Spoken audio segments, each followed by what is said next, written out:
welcome back, everybody, to the afternoon session.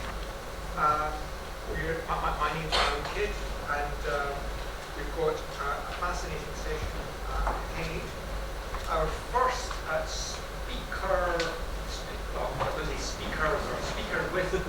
with a consultant and advisor. The speakers are Elena Marishkova and Vesely Popov, both from the Bulgarian Academy of Sciences, though Elena is also here. We're delighted to have her in St Andrews as a Leaver visiting professor this year.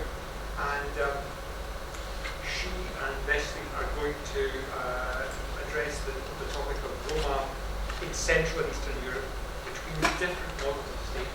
Thank you, Elena. Thank you very much. The question how the model of statehood, federalism, autonomy or centralism affects the situation of Roma in countries of Central, Southeastern and Eastern Europe is undoubtedly a very interesting one. It is logically justified because one would expect that the model of statehood will have an impact on minorities living in the countries, including on Roma. To answer this question, it is necessary to make a comparative analysis of the situation of Roma in these countries historically and in view of the current state. From chronological point of view, the beginning of our analysis should be the end of World War I, a time when the three big empires, Austro-Hungarian, Russian and Ottoman, disintegrate, and as a result appeared a number of new national states, and on the Balkans this process started, as you know, already in the 19th century. For the period between the two world wars, comparison can be made between the USSR on the one hand and other national states in the region on the other side. The difference here is undoubted. USSR became the first and at that time the only country in Europe that realized policies on state level aimed at gypsy inclusion. The first aim of the new socialist state in regard of gypsies was their inclusion in social useful labor and their transformation into consciousness Soviet citizens. To achieve this aim, in the first period of existence of Soviet states, in the spirit of the new national policy, number of measures were taken. Land, financial support, premises, working equipment, bank credits and cash subsidies, alphabetizing the Romani language, publishing in the Romani language, opening of Roma schools and classes, and creation of Gypsy Theatre Romani in Moscow. In this period of time in USSR, also a new phenomenon appeared, creation of Roma organization at initiative of party and state, and under their total control. In 1925, the All-Russian Union of Gypsies was created, as its creation was part of the launch of an active state policy for the social integration of Roma. The union existed for a relatively short time and was disbanded in 1928, but its activists continued to support the implementation of the state policy in regard of gypsies. After 1938, the paradigm changed. The special element in the policy gave way to the mainstream one, and Roma started to be considered an integral part of Soviet society without any special separation. As a community, their development was supported only in an ethno-cultural plan. In other national states in the region, we can hardly speak about any gypsy policy during this period. It means consistent governmental policies towards Roma in the region exist only in the state of federal type. Here, this period witnessed establishing and short-term existence of first Roma organization, established with aim to renegotiate the Roma position in the new independent state to ensure citizens' rights and equity. After the Second World War, a new type of state political system was established, which according to its own phraseology was defined as socialist system.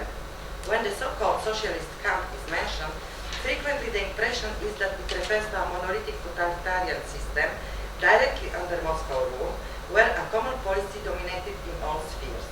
To a certain extent, this was the case, yet quite a lot of differences and specific features in the individual countries remain, especially in the field of internal national policy. Generally speaking, two approaches were applied for realization of state policy towards Roma in times of socialism, the mainstream one and the special one. The first approach was typical above all for Soviet Union, Yugoslavia, Poland and Albania, where there were no special government programs for Roma, and in USSR and Poland it was only one exception, the program for sedentarization of nomads. The only sphere of public life where the principles of mainstream policy was not applied was the preservation and development of Roma ethno-cultural identity. I mentioned the theater Roman in USSR was the most outspoken example. In the remaining four countries, Czechoslovakia, Hungary, Romania and Bulgaria, it means in the countries where the Roma population is most numerous, a special approach in the state policy for Roma integration was applied. However, without abandoning the mainstream approach. In order not to turn the special measures into exclusive, all special measures taken were kept hidden, and in some countries like Bulgaria and Romania, at a point of time it was even explicitly forbidden to mention not only the measure but also the coexistence of the gypsies in the country. And exactly in these spheres, where the special approach was applied, appeared the major failures in the policy of integration in the countries in question. An important feature of state policy toward gypsies in the countries of Eastern Europe is the attitude to gypsy organization, public and cultural organizations. In fact, the very establishment and development of such organizations was not possible without the approval and active support of the state and party structure, and their direct existence or banning was in their direct relationship with changes in national policy in respective countries. And so, for example, in Bulgaria, the United General Cultural Organization of Gypsy Minority Unity was established in 1945, but towards the end of 40s, the policy changed radically and the organization was forbidden. In Hungary, the Gypsy Council was created in 1974 and in 1985 succeeded by National Gypsy Council. In Czechoslovakia, the Union of Gypsy Roma was created in 1968 in Slovakia, and in following year, similar Union of Gypsy Roma in Czech Republic. But both organizations were disbanded in early 70s. The situation is radically different in Socialist Federal Republic of Yugoslavia, which is a specific case in development of Roma movement. In 1969, a Rom, Slobodan Berberski, famous communist functionary and poet, announced that Yugoslav Roma would create their own organization which had the main aim to assist Roma to achieve the status of a nationality. Only to explain, at that time Yugoslavia had a complex state legislation and hierarchy system dividing the communities into different categories: ethnic group, nationalities, nations. After the creation of the Roma Association, the process of building of branches in the various republics began, and in the 70s over 60 organizations existed, and their number was constantly on the increase. Various initiatives, larger cultural events, were supported by Yugoslavian state. Books were published in Romanes, even Roma TV and radio broadcasts began. In 1986, existing Roma Association united in Union of Roma Association in Yugoslavia. The delegation of Yugoslavia took an active part in the first World Roma Congress, which was held in London in 1971, and Slobodan Berberski became the first president of International Roma Organization, and Yugoslavia was officially proclaimed at this Congress as a positive example that should be followed by all other countries. The end of the Cold War and collapse of the socialist camp in 1989 dramatically changed the situation in the entire region. States of the federative type, Yugoslavia, Czechoslovakia, and USSR, break, and in their place emerged new independent unitarian national states, and the only exception remained the Russian Federation. Differences in the state policies towards Roma in the individual countries of the region appeared to be in dependency from their general geopolitical orientation. Orientation towards the European Union and the process of accession, for most countries already completed, became a key factor for development, directions, and parameters of state policy towards Roma in almost all countries in the region, with the exception of Russian Federation and Belarus. As a prerequisite for EU accession was a requirement for elaborating of a national strategy or program for the integration of Roma, and such state documents were prepared during the first years of the 21st century in all respective countries, and they become, at least on the paper, basis for national policies towards Roma in them. A separate question is what are the results of these policies, and perhaps the best answer to this question about the result of these policies give the mass migrations of Roma from east to west, which turned the Roma issue in the issue of all European significance. Aside from the processes of European integration or desire for European integration, in the region remained only the Russian Federation and Belarus. Accordingly, in these countries, the state policy towards Roma is quite limited, if it is possible to speak about such policy at all. The end of the Cold War and following social changes have led to a new phenomenon, booming of Roma civil organization and political parties.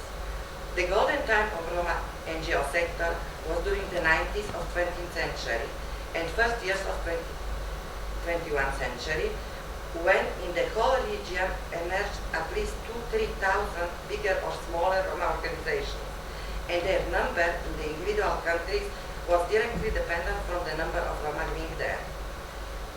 After most countries from the region joined the European Union, withdrawal of main donors and mass migrations in the West, the number of Roma NGOs drastically reduced. Besides NGOs in the period of transition, in many countries of the region appeared also Roma political parties.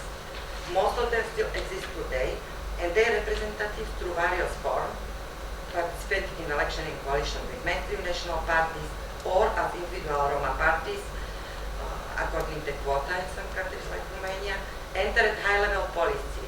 So there are Roma members of parliaments in Bulgaria, Romania, Macedonia, Romania, and Hungary.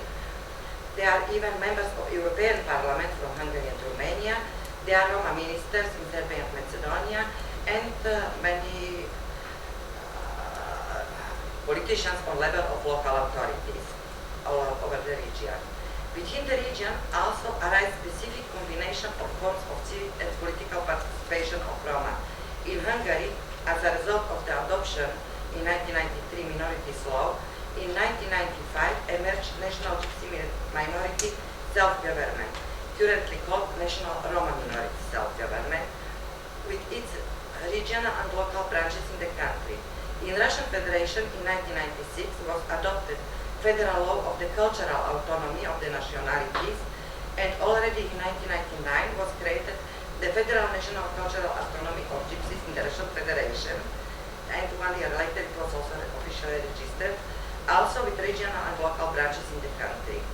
However, it is hardly necessary to emphasize especially that the real impact of state policies towards Roma in these countries in both cases is quite limited. As become clear from this very short comparative analysis, the situation of Roma in the countries of Central, Southeastern, and Eastern Europe in general doesn't depend from the model of statehood, federalism, autonomy, or centralism. From a special significance, here appears other factors, such as established historical traditions in regard of gypsies and leading national policies in respective countries, and, at least to some extent, the influence of external geopolitical factors that define the basic paradigm of Roma policies. In recent past it was from Moscow and now from Brussels. Among these factors that determine the situation of Roma in a country, however, the model of statehood does not appear to be from major significance, and it's also not constant. The model can be changed. But there is another area in which the model of statehood proved an important factor for Roma. It can sound surprising, but it is in the sphere of identities. The explanation of the phenomena should be sought in the fact that the Roma are not hermetically isolated and self-sufficient social and cultural system, and they exist in an inseparable unity, at least in two dimensions, as separate ethnic community and as ethnically based integral part of the societies within the respective nation states where they are living from generation and which full-fledged citizens they are. When it comes to countries from federative type, as is the case with USSR, Czechoslovakia, and Yugoslavia, until their dissolution, on multidimensional identity of Roma living in these countries they have been significantly influenced by common supranational identities in their respective countries. Typically, among the Roma living in these countries, generally leading position in the complex structure of the multidimensional identity, along with their community group identities, occupy the highest form of supranational identities, which they continue to keep even after the collapse of respective state units. And Roma themselves often express this with wordings. We are the last Czechoslovaks, we are the last Soviet people, we are the last Yugoslavs. How is performed and developed this form of supranational identity nowadays depends on the situation in individual countries.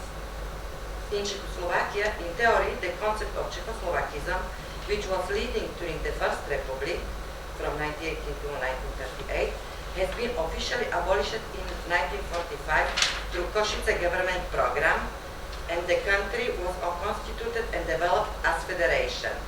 The concept of Czechoslovakism in practice definitely ceased to exist after establishment of Czech-Slovak Federation in 1969.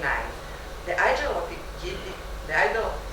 of unified Czechoslovak nation after the collapse of federation in 1993 found an unexpected development among Roma. The reason here lies in the fact that after the Nazi annihilated almost entirely the local Czech Roma during World War II, after the war the Czech lands were successively populated by settled Roma from Slovakia. After Velvet divorce, Roma in Czech Republic remained in bad position. Not clear Czech or Slovak are they, and for several years even without citizenship. While the legal issues of citizenship were resolved relatively quickly, problems remained in the field of self-identities, and for many Roma, the solution was found in embarrassing the Czechoslovak civic identity. With the passage of time and the changes in generation, leading position of that identity gradually retreated into the rear and began to disappear, as its place is taken by Czech, but maybe not surprisingly, in most cases Slovak civic national identity in both republics. In US, the concept of so-called Soviet people as civil supranational identity for the entire Soviet Union was introduced in the 60s of 20th century. After the dissolution of USSR and after the proclamation of new independent states, it is preserved among large part of Roma there. The explanation for this phenomenon is due to the fact that large part of the various Roma groups, subgroups, and even large families still live scattered in different places throughout the former Soviet Union and often migrate from one country to another, most often to the Russian Federation. Naturally, under these circumstances, the position of Soviet civic identity continues to occupy leading position. With time, though slow, this level of civic identity is gradually giving way to the respective national identities. The fastest run of this process are among Roma in Latvia and Ukraine, which is due primarily because of presence of internal subdivision of the community itself there, who are historically connected with these countries. These processes, however, are far from final completion, and so it is not a surprise that the majority of Roma refugees from eastern Ukraine currently are fleeing into Russian Federation and not to the other part of Ukraine. In the Socialist Federal Republic of Yugoslavia, the concept of Yugoslavism continued to be a leading ideology, although changed in comparison to the period between two world wars.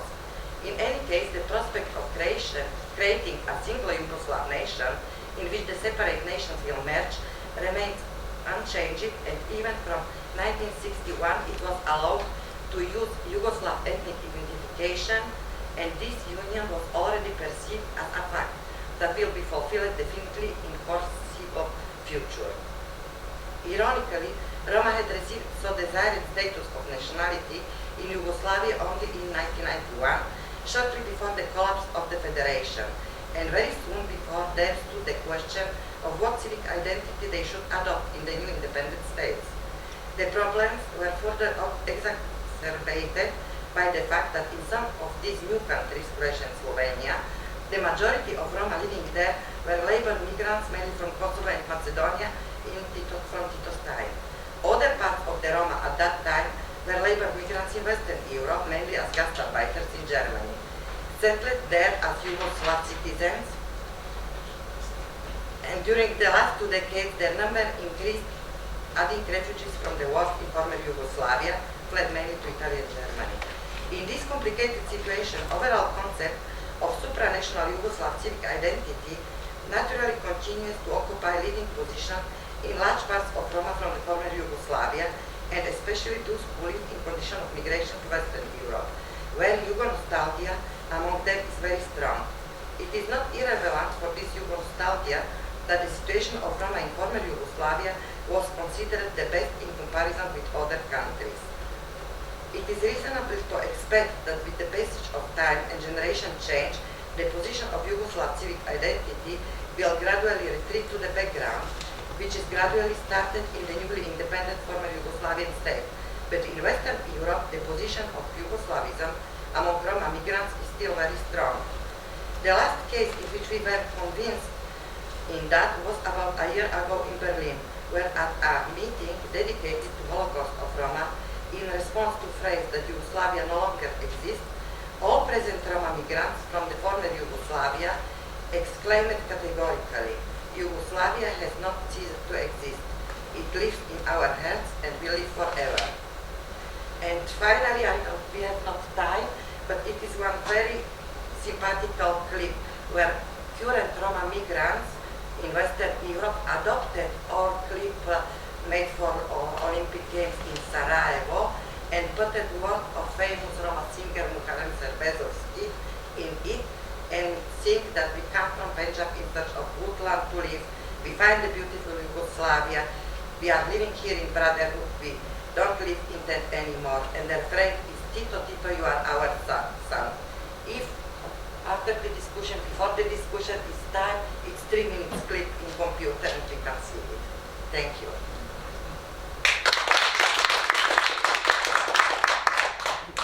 I think we've got time for questions before we move on to the next.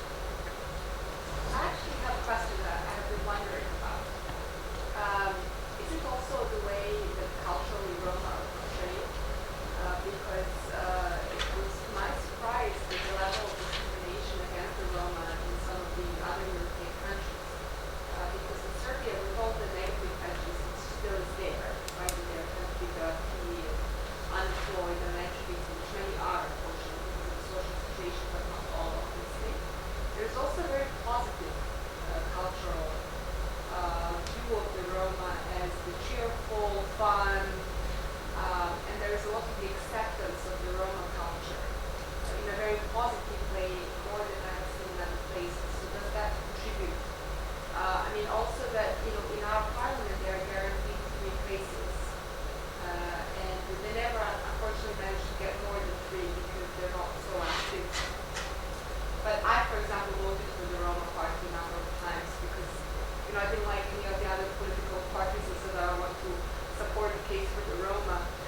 So generally, there's also this positive approach. So I was just wondering if in your research you came across also the cultural portrayal of Roma, and if that helps perception in that sense, the rights of Roma.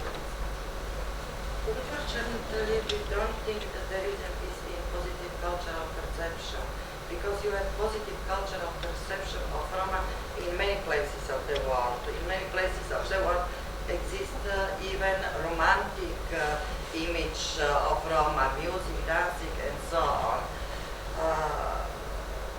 Supposedly, the different attitude of former Yugoslavia, more positive towards Roma, it's depending from the fact that it is more near to the traditional attitude in the Balkans, inherited from Ottoman Empire, more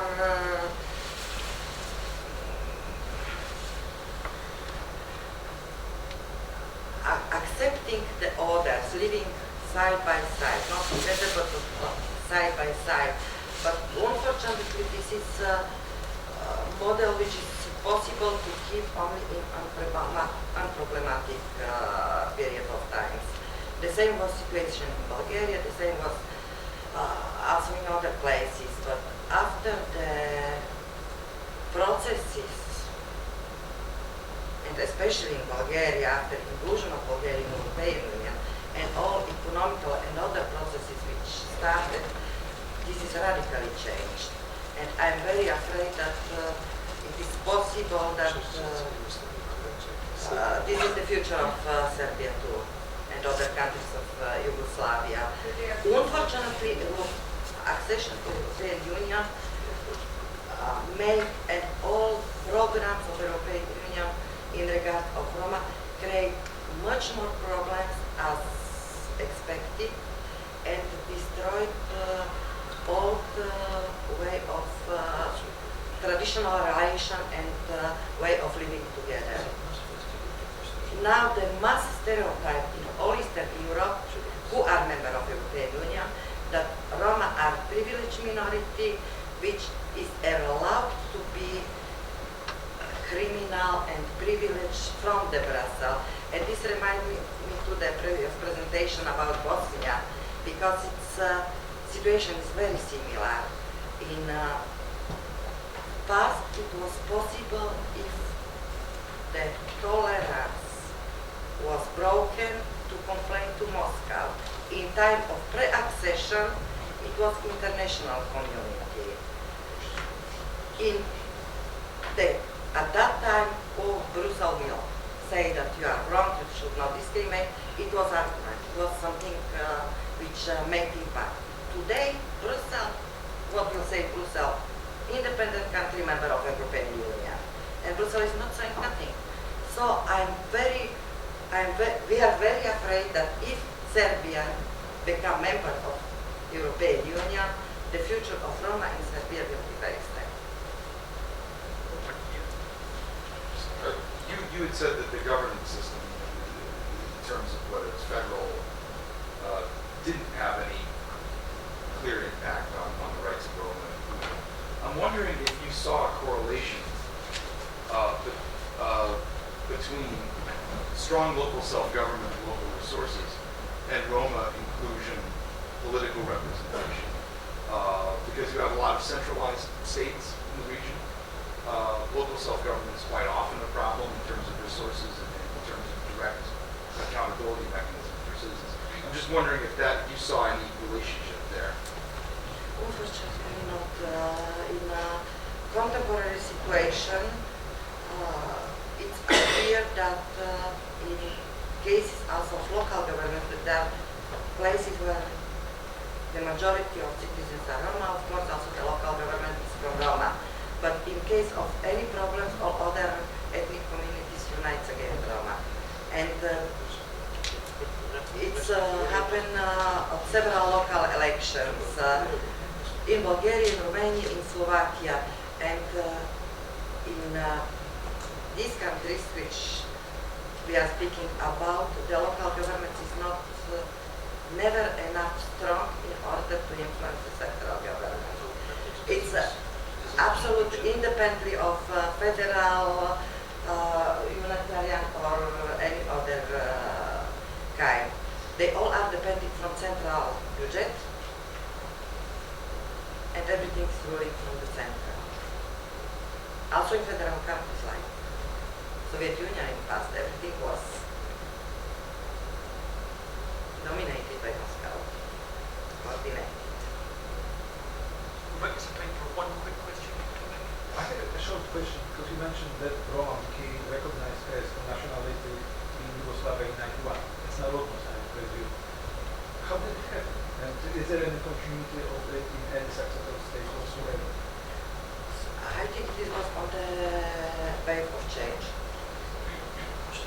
It was time when it was clear that Yugoslavia is already nearly past and everybody could be. It was, I don't think it was serious sign of something. It was only sign of changing of the times.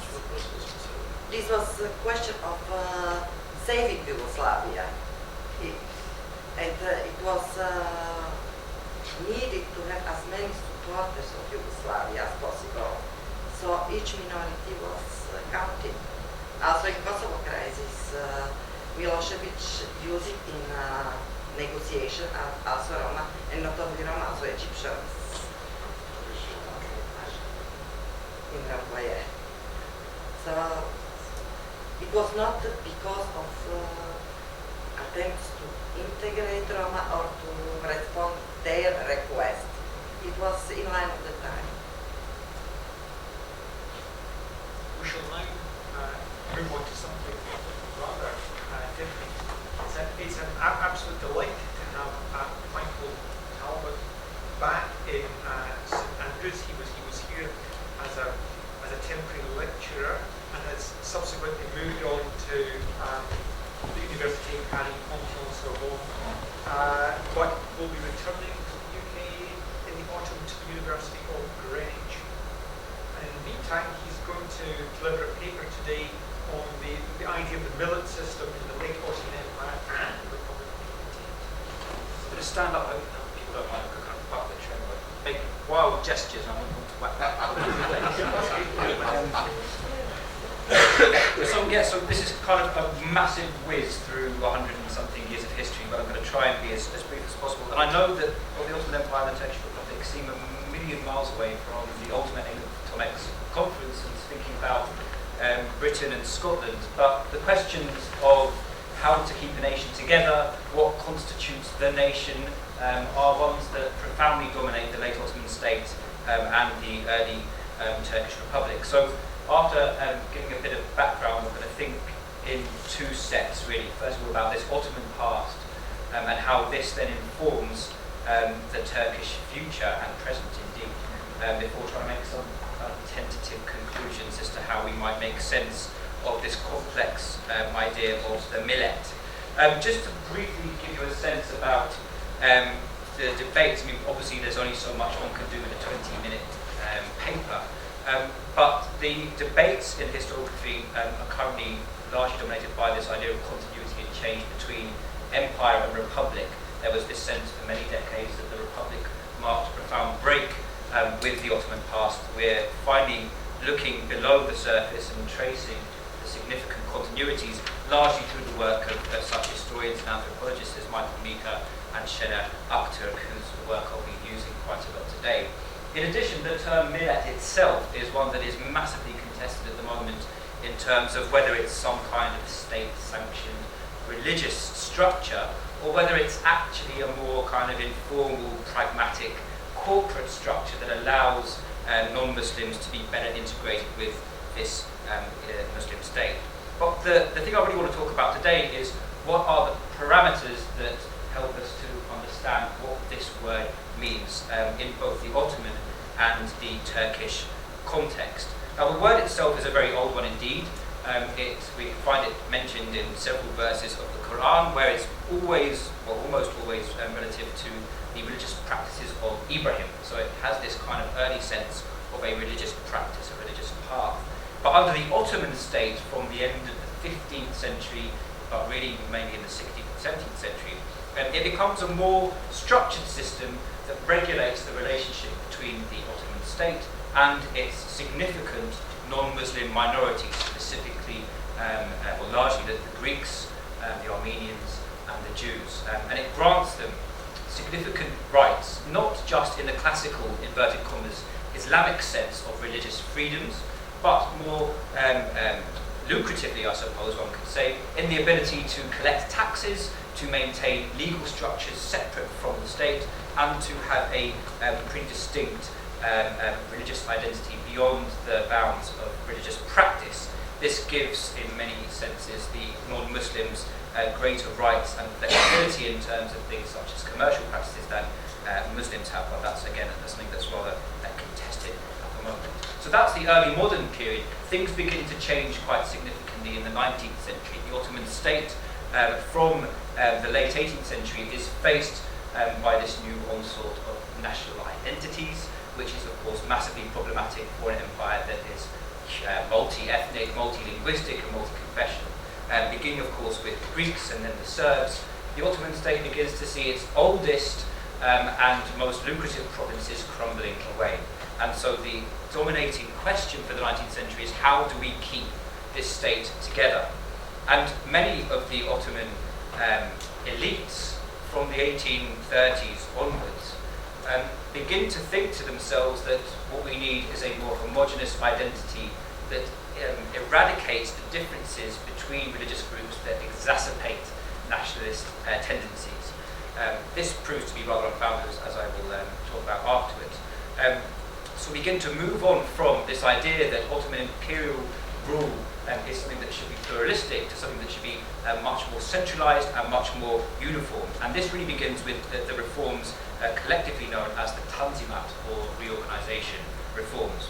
Beginning in 1839 with one of the most important decrees that guarantees legal rights broadly defined and security to all Ottoman subjects regardless of state or religion. So it's beginning to set the groundwork for a legal system that is regardless of millet. This is then reaffirmed in 1856 in the Hatta Humayun, the imperial rescript, that says, the Sultan says, all of my imperial subjects of every religion and every sect have the same rights under the law. So this is beginning to take away the traditional legal powers that had been granted to the millets since the late 15th century. Now, rather than actually strengthening the relationship of the minorities to the state, this takes away the privileges that non-Muslims had enjoyed, the elites had enjoyed, for the better part of 3 or 4 centuries, which in turn makes many of them more inclined towards separatist nationalisms. So the solution that was meant to save the empire actually ends up making things, from the Ottoman perspective, a lot worse. We find this even more so when we come to the question of subjecthood and national identity as specified in the Ottoman Constitution of 1876. And this is where we begin to see problems, or this has a profound effect on the Turkish sense of identity. An Ottoman subject makes no sense, really, because the only commonality is the territory you live on and the ruler under which you live. But this is the idea, it's this kind of ultimate civic, French-style civic citizenship that says no matter what religion or sect, herhangi din ve mezhep, so whatever religion or confession you have, you will be an Ottoman. But at the same time, because the non-Muslim millets were so angered at this power that they lost through these various different reforms, other concessions had to be granted, most notably to the Armenians, which gave them their own kind of parliamentary structures and increased authority even within this Ottoman framework. So the Ottoman conception of millet in the 19th century becomes quite confused. You have a religious identity that's meant to be part of this one Ottoman identity, yet non-Muslims still retain these privileges that set them apart somehow from Muslims. And this is an example of that typical kind of Ottoman form, and it lists at the top the identity based on religion. So we have Muslim, Greek, Armenian, Jewish, and Bulgarian / Serb / Valak.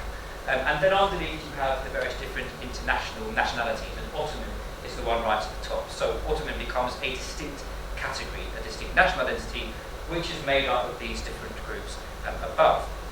And this begins to become part of not just an elite sense of identity, but also a more popular sense. So this is a cartoon from just prior to the outbreak of the Balkan Wars, and it's entitled Hats of Authority. And so in addition to the policemen and the gendarmerie on the right, and the local imams and village muhtars on the left, we also have an Orthodox priest who is separate to, you can see he's kind of made a bit different, but still part of this Ottoman civic landscape. But even by 1912, there's a sense, of course, with the rise of Turkish nationalism, that there's something quite different about him compared to the others. This is largely exacerbated after the Young Turk Revolution of 1908, a bit later on, particularly because of increasing conflict in the Balkans, which sees brutal conflict between former Ottoman citizens.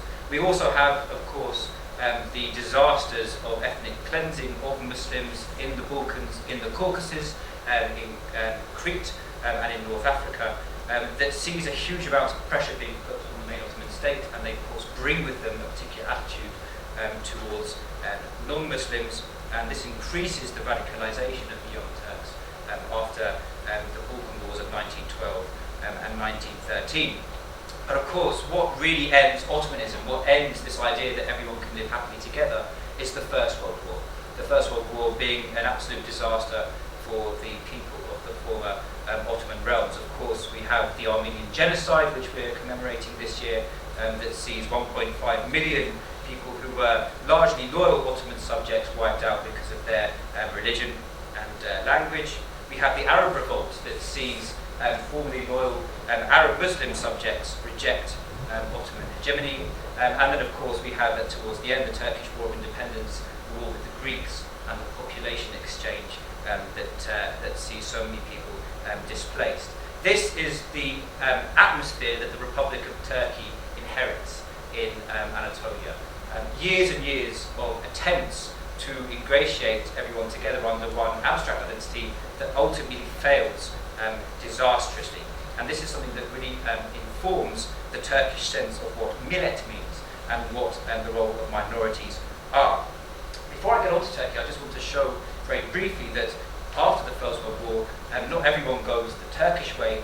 The millet system persists and indeed thrives again in various parts of the former Ottoman realms, most notably in states such as Israel, where what we have is an ethnocentric state with an unwritten constitution that again brings the idea of confessional communities to the fore, with extra rights for the dominant confessional identity. So we have Jews as the main one, and then we also have a Arab Christian, an Arab Muslim, and a Druze sect amongst others. So the millet system persists, it doesn't go away in its classical sense, but in Turkey something does change. So as I said, the Turkish Republic inherits a polity that is exhausted from years of conflict, it's starving, it's depopulated through genocide.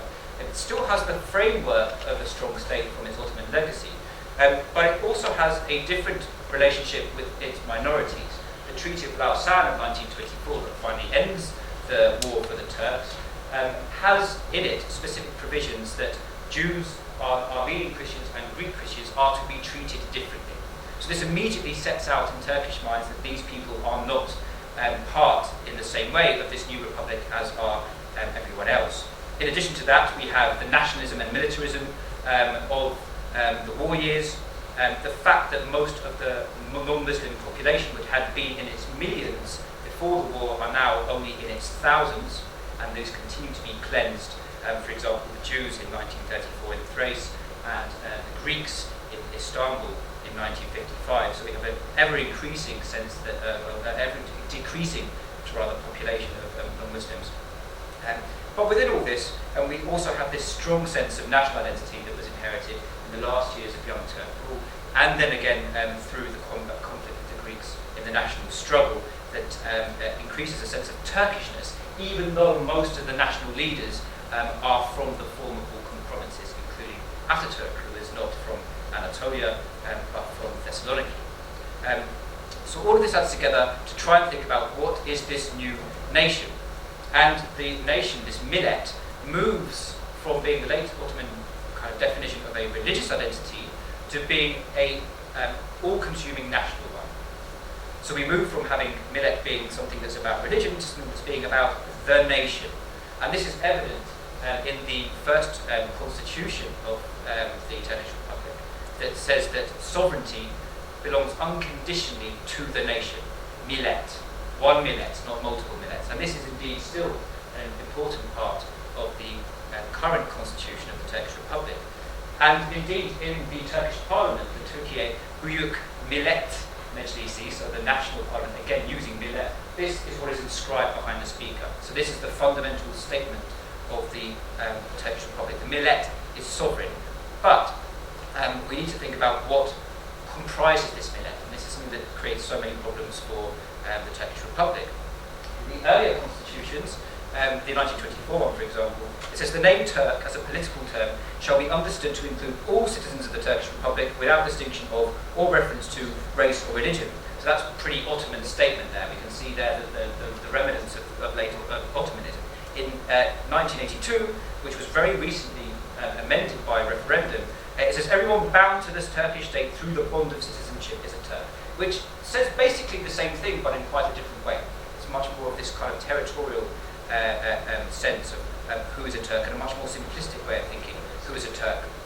And this is something that is a very hot topic in Turkish politics today when it comes to the other minorities which I've not yet mentioned, but which are so important to the Turkish Republic, the ones who are Muslims, the Muslim minorities of the Turkish Republic, who are the largest minorities.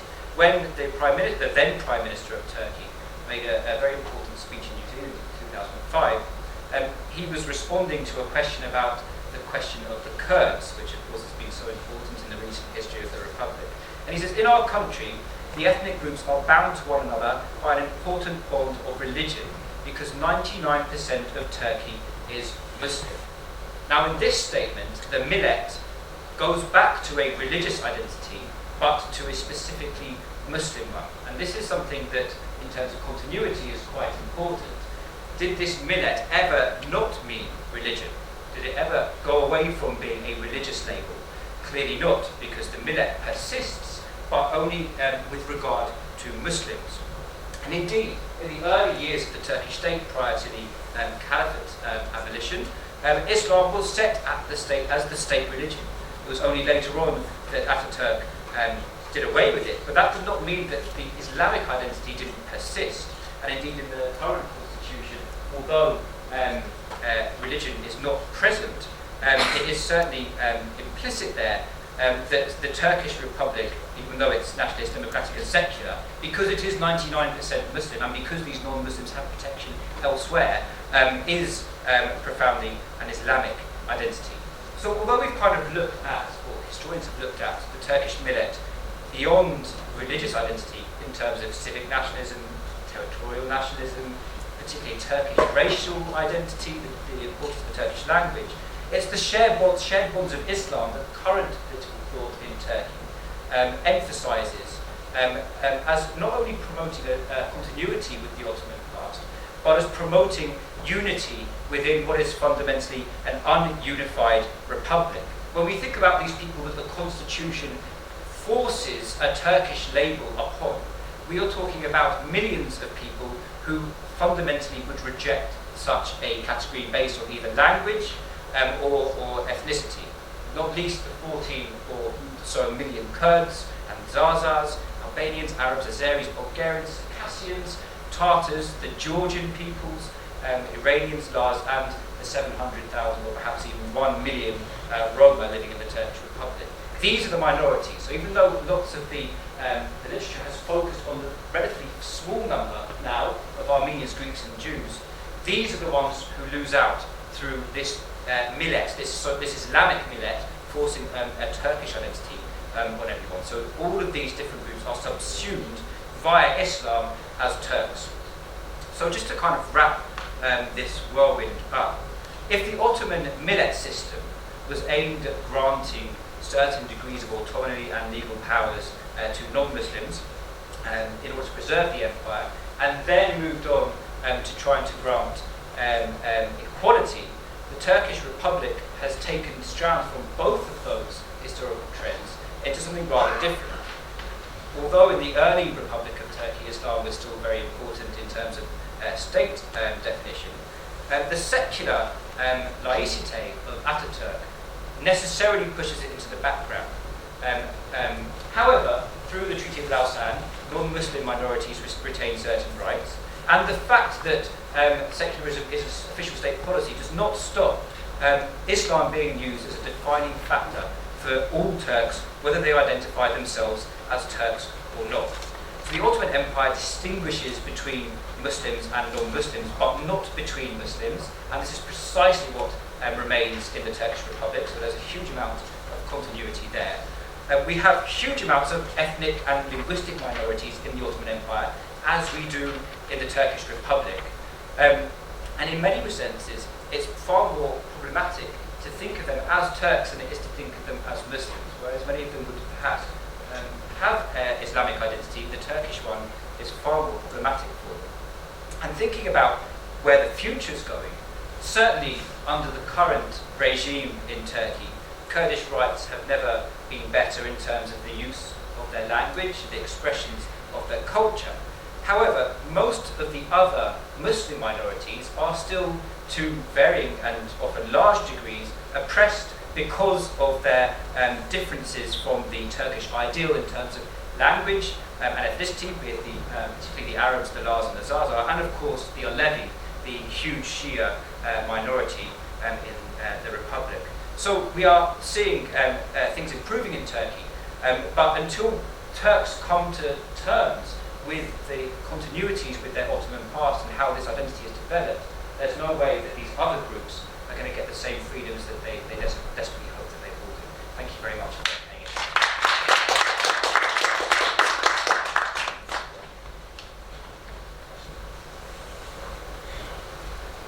I think we've got time for a few questions. Well, perhaps I can go with one. I think you mentioned in the case of the Armenian or something assembly or trading point. I just wanted to ask about the actual mechanics of the mill. Just how did it work in practice in each community? Was it generally totally a confessionally dominated group, but obviously there are exceptions to this Halloween. Yeah. So could you say more just about the Yeah, actual nitty-gritty of how the villa works in Sure. case? In the pre-19th century period, there's a very small number of millets, and you have mainly the Armenian Orthodox, Greek Orthodox Jews. Those are the main ones, and they are granted the rights to have their own courts that look over matters of personal law, inheritance law, family law, all those sorts of disputes, away from the Islamic court. So there's no state court outside of religious law. And they also have the right to collect both their own taxes and the poll tax, the jizya that is demanded of non-Muslims. And they also have the right to oversee commercial disputes for their merchants and sometimes for foreign merchants too. This then is stopped to some extent in the 19th century when we do see the imposition of state courts, that is Ottoman courts that operate outside Sharia and outside of religious law, but they still, for personal matters, retain their own courts. The parliamentary system for the Armenians is in many senses a way of trying to placate the Armenian elites, who are a bit miffed at the fact that they're about to lose all of these privileges. And so it's basically a new guard of Armenian elites who oversee, it's not really a democracy in any sort of sense, it's a council of elites. And these guys work with the Ottoman authorities right up until the disaster of 1950. I mean, even on the eve of the genocide, there is collaboration between the Ottoman authorities and these Armenian authorities. So even to the end, there was still potential for this system to go on. But, yeah, so that's the kind of the nuts and bolts.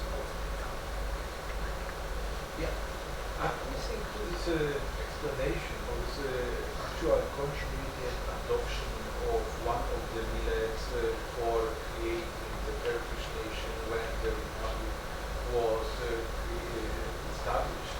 I wonder, though, if those guys who developed the framework, how it was to work, weren't they taking France as the model?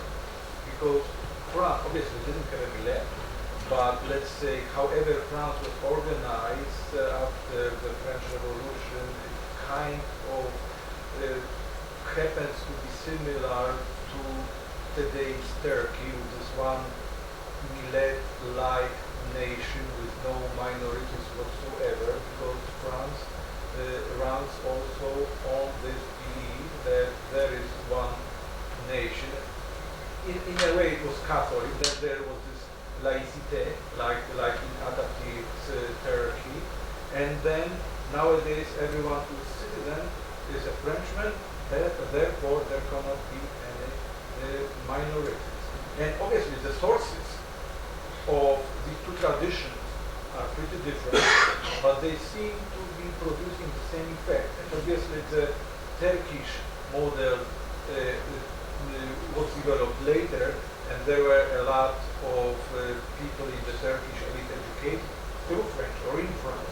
They wonder if they were looking at France as a model to be somehow implemented on the basis of whatever was remaining after the breakup of the Ottoman Empire.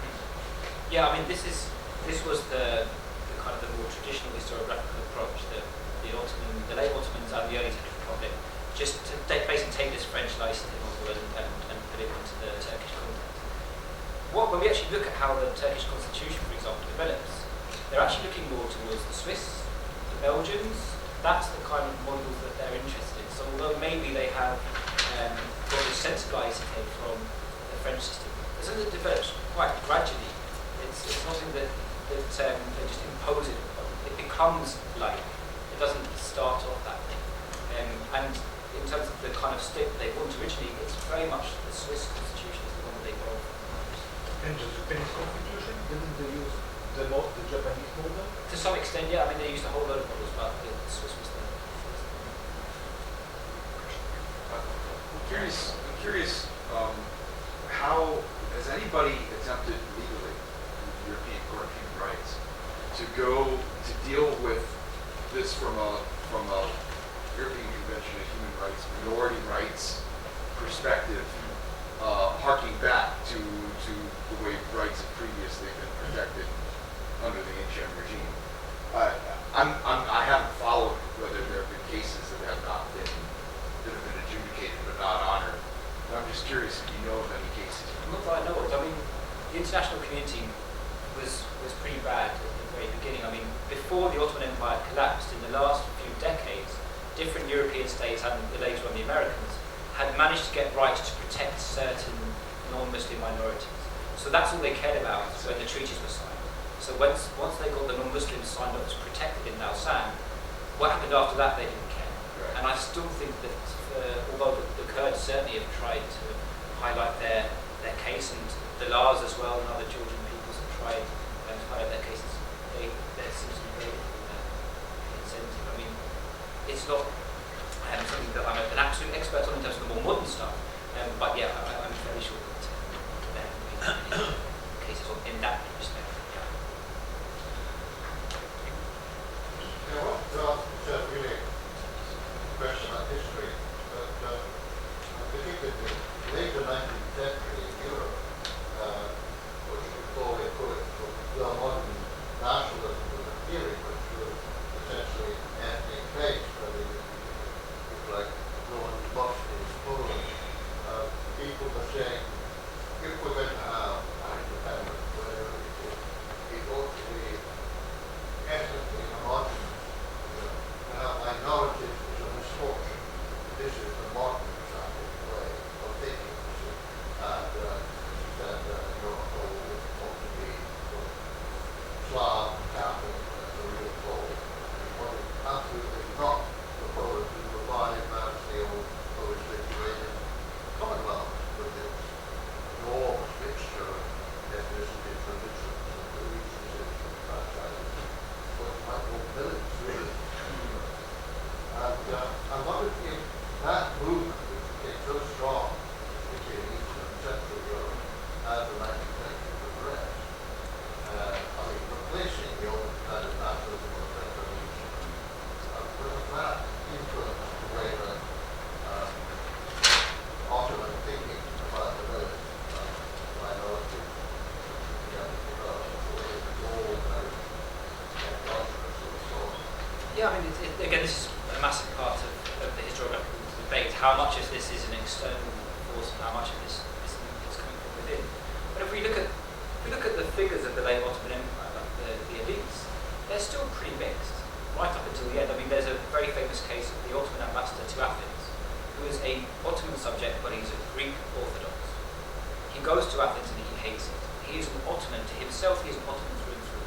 He despises the culture of the Greek Republic. He hates Athens. He's an Istanbulite. He comes from a very long line of Istanbulites. That is what the Ottomanists were hoping for, that you could have this state where your ethnicity really didn't matter and it was just this broad identity that worked. But of course, with the violence of the separatist movements and the increasing tensions and the edges of empire, that's in many ways what fuels this sense that, well, maybe we can't live together. But in the end, that comes from the increasing radicalization of the Turkish elites. I mean, like I say, even right up until the genocide of 1950, the Armenians were still very loyal Ottoman subjects and had no real intentions to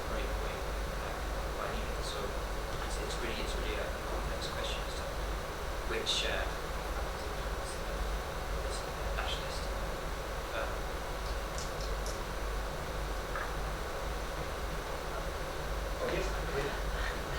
Thank you very much. It was fascinating to listen about millet, and it's not questions only to intellectual presentation here. So, in contemporary world, the word millet has also another meaning. It is used by gypsies in Bulgaria as ethnonym, as self-appellation, in cases if this is group of gypsies who are former Turkish gypsies, it means Muslim gypsies, who would like to be Turks, who prefer to be Turks, but Turks don't accept them to become Turks. Many of them change their religion to Pakistan. It means that they are not Muslims, but their self-appellation is Millet or Stamillet. It's like language in this sense. So it's very nice in your connection of all these meanings of millet. And of course, they have such an awful time in the Turkish Republic these days, more than many of the other.